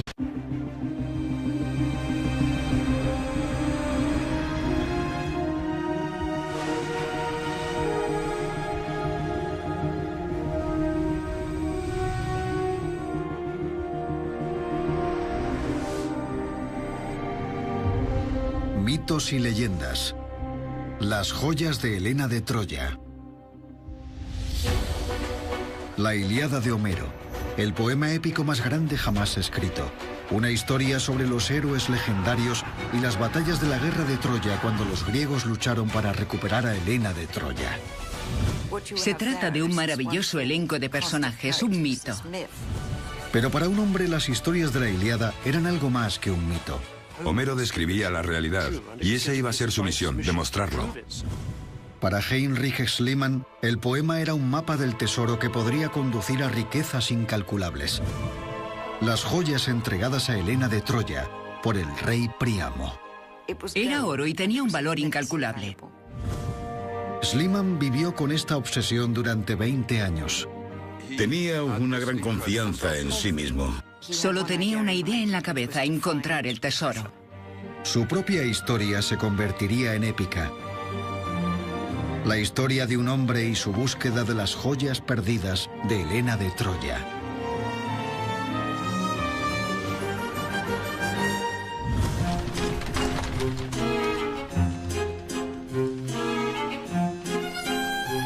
En 1866, el hombre que dedicaría su vida a encontrar la Troya de Homero llegó a Londres. Heinrich Schliemann era un rico hombre de negocios alemán aficionado a viajar y de una curiosidad incansable. Schliemann llegó a Londres cuando comenzaba una revolución intelectual. Charles Darwin había reescrito los orígenes de la humanidad y sus hallazgos habían generado una nueva ola de curiosidad.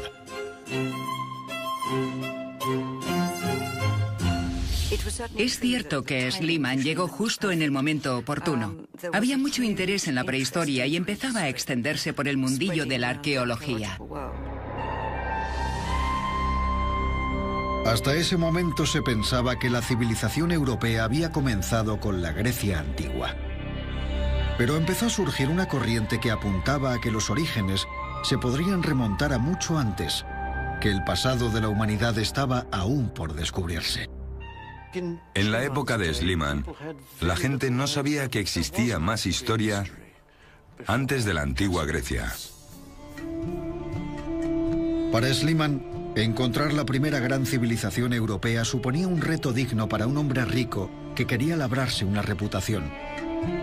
Y a pesar de su falta de experiencia, planeó invertir su vasta fortuna en la floreciente ciencia de la arqueología. El campo de la arqueología era uno de los temas más interesantes de estudio. No creo que Schliemann estuviera interesado en hallar la prehistoria. Sus motivos no eran tan intelectuales. Era un hombre de negocios que se pudo retirar joven y buscaba algo interesante que hacer. A Schliemann le atrajo la idea de unir mediante la arqueología sus dos pasiones: hacer dinero y la legendaria historia de Troya. Quien hiciera algún descubrimiento se aseguraría un glorioso futuro. Schliemann afirmaba haberse obsesionado con Troya desde su infancia, cuando leyó por primera vez la Ilíada. Escrita por Homero, la Ilíada cuenta la historia de un gran rey llamado Príamo, que gobernó la ciudad de Troya alrededor del año 1250 a.C. La historia de Troya lo tenía todo para un arqueólogo, un mito muy enriquecedor y muchos personajes. Paris, hijo del rey Príamo, causó el caos al seducir a la preciosa princesa griega Helena y se la robó a su marido Menelao para llevarla a la ciudad de su padre. Se decía que Helena era la mujer más hermosa del mundo. Como represalia, Agamenón, rey de Micenas, la ciudad más poderosa de toda Grecia, envió 1000 naves para recuperar a Helena y asentó a su inmenso ejército cerca de los muros de la ciudad. Los griegos hicieron coalición bajo Agamenón. Se juntaron para recuperar a Helena por la fuerza. Lo que lo hace tan fascinante es que todo era de proporciones inmensas. Tras 10 años de asedio, los griegos se abrieron camino, matando a los habitantes de Troya y reduciendo a cenizas la ciudad. Lo tiene todo. Hay héroes, batallas, riquezas y mujeres preciosas. Para Schliemann, lo más importante era la posible existencia de tesoros enterrados. En la Ilíada de Homero se hablaba del tesoro de Príamo, una colección incalculable de oro y joyas que el rey le había regalado a Helena. A Schliemann le cautivaba la idea de que el oro se hubiese escondido en la ciudad agonizante durante la destrucción final de Troya bajo las llamas. No se quitaba esa imagen de la cabeza. Estaba tan obsesionado con la Ilíada que para él, el relato sobre el tesoro de Príamo era real. Si Homero había dicho que había oro, es que había oro. De hecho, el tesoro no juega un papel importante en la Ilíada, pero sí lo tenía en la mente de Schliemann. Schliemann creía que la Ilíada estaba repleta de pistas para ser descubiertas por los arqueólogos y que si las seguía le llevarían hasta el tesoro de Príamo. La mayoría de los historiadores del siglo XIX creían que la Troya de Homero solo era un mito, no un hecho histórico. Muchos investigadores pensaban que solo existía en la imaginación de Homero, que era mitología. Pero la convicción de Schliemann era firme y se autoasignaba.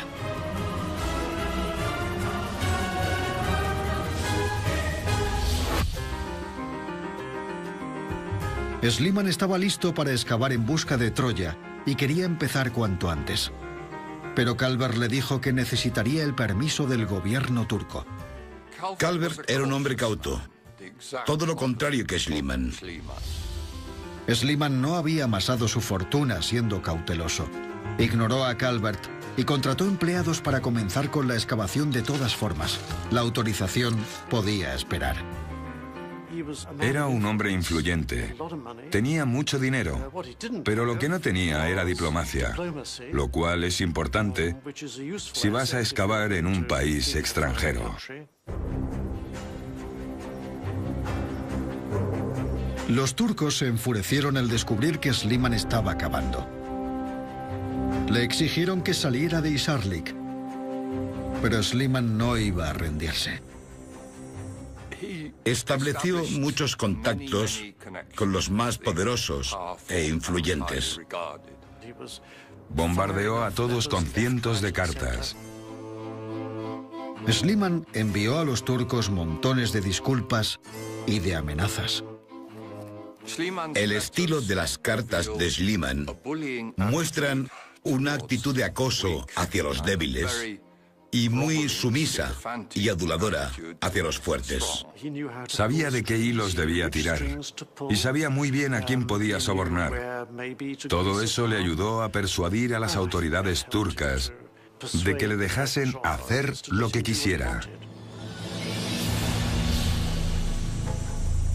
Después de 3 años, Sliman consiguió un trato. Tendría que pagar por todas las excavaciones en Hisarlik y repartir los hallazgos al 50% con el gobierno turco. Pero al menos ya tenía su autorización oficial para buscar Troya. Se puso manos a la obra, pero pronto descubrió que Hisarlik era un yacimiento muy complejo. Había muchas épocas diferentes enterradas.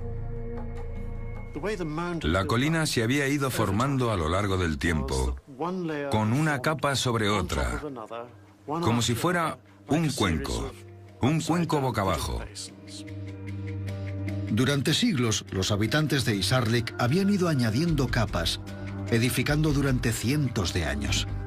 Sliman dio por hecho que como la Troya de Homero se remontaba al 1250 a.C., hace unos 3000 años, tendría que estar en el fondo.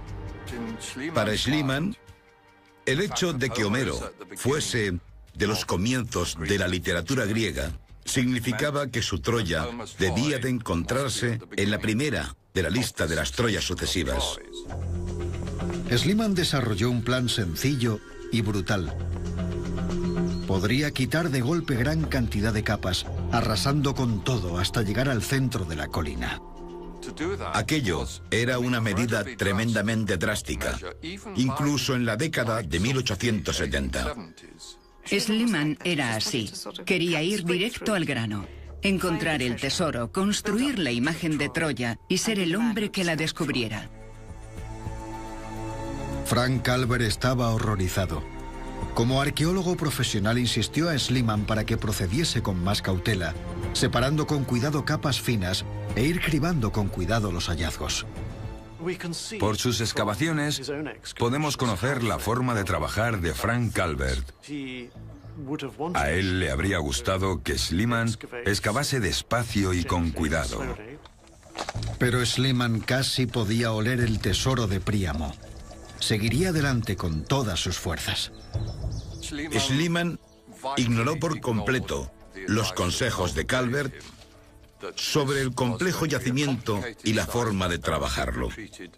Como resultado, comenzó a abrirse una brecha en las relaciones entre Calvert y Sliman. Consiguió gran equipamiento y mucho personal. Su fortuna le permitía comprar toda la maquinaria de minería que necesitase. Su objetivo era deshacer grandes porciones de tierra para llegar hasta el fondo lo antes posible. Había cabestrantes, palancas, incluso arietes, y lo más impactante de todo, la dinamita. Sus métodos eran un poco, digamos, alarmantes. Era un arqueólogo inconsciente y torpe. No respetaba los yacimientos, no marcaba las zonas correctamente. Aquello supuso que se perdiesen detalles valiosos por su culpa, echando a perder grandes cantidades de restos. Sliman solía recibir a menudo la visita al yacimiento de su mujer Sofía, una joven griega 30 años menor que él. Sofía le recordaba a Helena de Troya y estaba desesperado por implicarla en la búsqueda del tesoro de Príamo.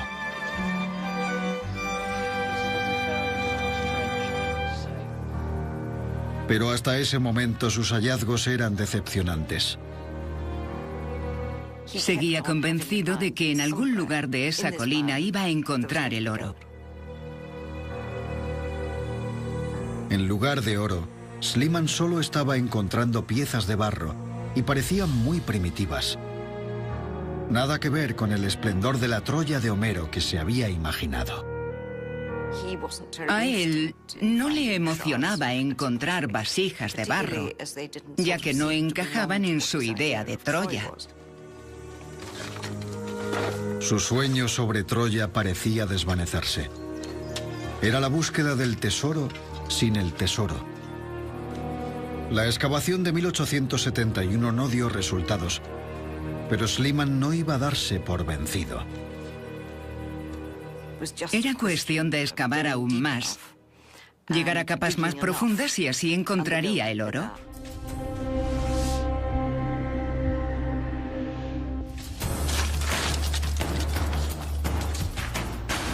En 1872, Schliemann volvió para una segunda temporada y al fin se animó al encontrar un auténtico tesoro.